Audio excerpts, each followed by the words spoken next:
Every year, governments lose billions of dollars legally. Not stolen, not hacked, just gone. And most people never notice. This video isn't about corrupt politicians stuffing cash into suitcases. It's about something more surprising and far more dangerous. Governments lose money the same way a giant ship sinks, not because of one big hole, but thousands of tiny leaks no one ever checks. Some leaks come from overly generous tax rules, some from financial tricks that sound too boring to investigate, some from companies that exist only on paper, and others from systems that were designed to protect the economy, yet slowly drain it instead. By the end of this video, you'll understand something that almost nobody truly sees. Governments don't just lose money because someone breaks the rules. They lose money because the rules themselves guarantee it. Let's start with the first leak, the one every country has, and almost no citizen understands: the legal holes that shouldn't exist. Tax loopholes sound minor, but at the government level, they become massive structural gaps. A loophole is simply a rule that follows the law, but not the purpose of the law. Governments design tax systems for stability, yet as codes grow longer and more complex, unplanned openings appear. Companies discover them, lawyers expand them, and whole industries slowly depend on them. The result? Governments lose money legally and silently. A deduction meant to encourage investment gets reinterpreted into something that creates no jobs or growth. The rule stays, its purpose vanishes, the revenue disappears. Loopholes also multiply. One becomes normal, another stacks on top, and soon entire financial ecosystems revolve around exploiting gaps rather than producing value. And the imbalance is huge. Closing a loophole takes years. Creating one takes a single sentence. That's why billions slip away without notice. The Cum-Ex and Cum-Cum trick. This is the closest real life gets to a legal heist. Cum-Ex and Cum-Cum weren't crimes hiding in the shadows. They were investors and banks using timing and paperwork the system wasn't built to handle. The basic flaw: governments refund taxes if they appear to be paid twice. Traders figured out how to make the same tax look like it was paid multiple times, even though it wasn't. So governments issued multiple refunds for a single payment. Billions gone. Imagine returning one shirt and receiving several refunds because the system thinks multiple people owned it. That's Cum-Ex. Cum-Cum was similar. Foreign investors temporarily shifted shares to locals before dividend payouts to bypass taxes entirely. Both relied on precise timing, high-speed trading, complex legal engineering, regulators unable to track it fast enough. And for years, none of this was technically illegal. Nothing was falsified. The law's wording was followed exactly. Only its intent was broken. This is how invisible losses work. The system is too slow to stop the loopholes built inside it. Shell companies, the businesses that don't exist but still make money. Next leak, companies that exist only on paper. A shell company can be created in minutes. It has no employees, no office, and no real activity. But it can move money, hold assets, reduce taxes, and hide ownership. And because shells exist in a legal gray zone, shutting them down is nearly impossible. Why do they drain government money? Simple. Shell companies allow wealth to move across borders without triggering the taxes normally applied to real businesses. A company can earn revenue in one country, but legally report the profit in another country with extremely low tax rates, even if it has no real operations there. Nothing illegal, just clever paperwork. The result? Countries lose tax revenue even when their economies grow. GDP increases, corporate activity rises, but the tax base shrinks. Governments look at the numbers and wonder, how is the economy growing, but our revenue isn't? The answer is buried inside thousands of shell companies that were designed specifically to make profits invisible. This practice doesn't require corruption, it doesn't require secrecy, it doesn't require violence or crime. It requires only one thing: a border where one side has higher taxes than the other. The subsidy trap. When governments pay for things that don't need paying for. Subsidies are meant to support industries that benefit society. But when subsidies aren't tracked, or when industries learn how to maximize them without delivering results,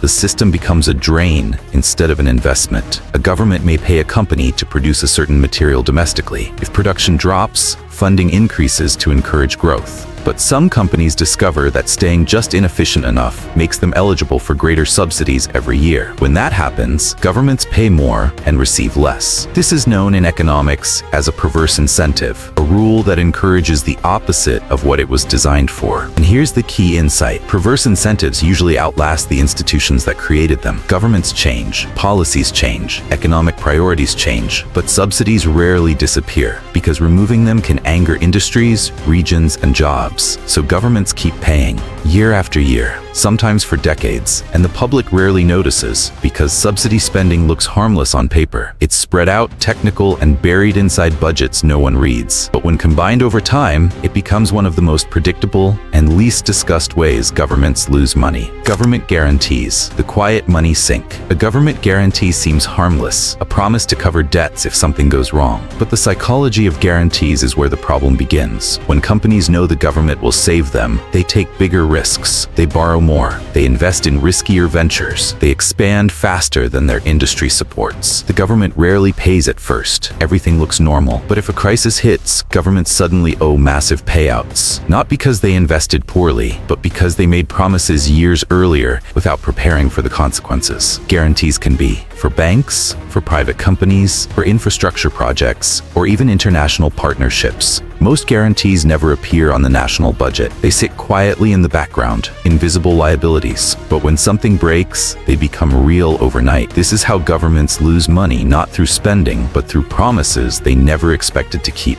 Systemic incentive failures. When everyone follows the rules, and the system still breaks. The final leak is the most dangerous. Sometimes, every actor in a system behaves perfectly rationally, and the end result is still financially destructive. This is the definition of systemic failure. For example, a tax incentive encourages companies to reinvest profits. Great in theory, but if every company reinvests only through activities that maximize deductions, the tax base collapses. A subsidy encourages renewable technology, but if companies manipulate reporting to qualify for grants, governments pay for progress that doesn't actually happen. A guarantee stabilizes banks, but if banks rely on it instead of managing risk, governments absorb the losses.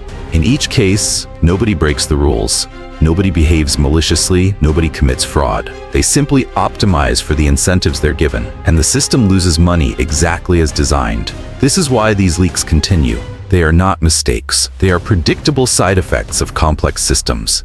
Fixing them requires changing the system, not the people inside it. And that is the hardest change of all, why no one is accountable. Here's the moment that shocks most viewers. Once the money is lost, there is rarely a single person responsible. The accountant didn't break the law. The investors didn't hide anything. The companies followed the rules. The regulators followed the rules. Even the politicians followed the rules. So who's at fault? Nobody. And also everybody. This is why governments keep losing money. The rules are too complex. The gaps are too profitable. The incentives are misaligned. The system moves slower than the people using it. And accountability disappears in the complexity forward.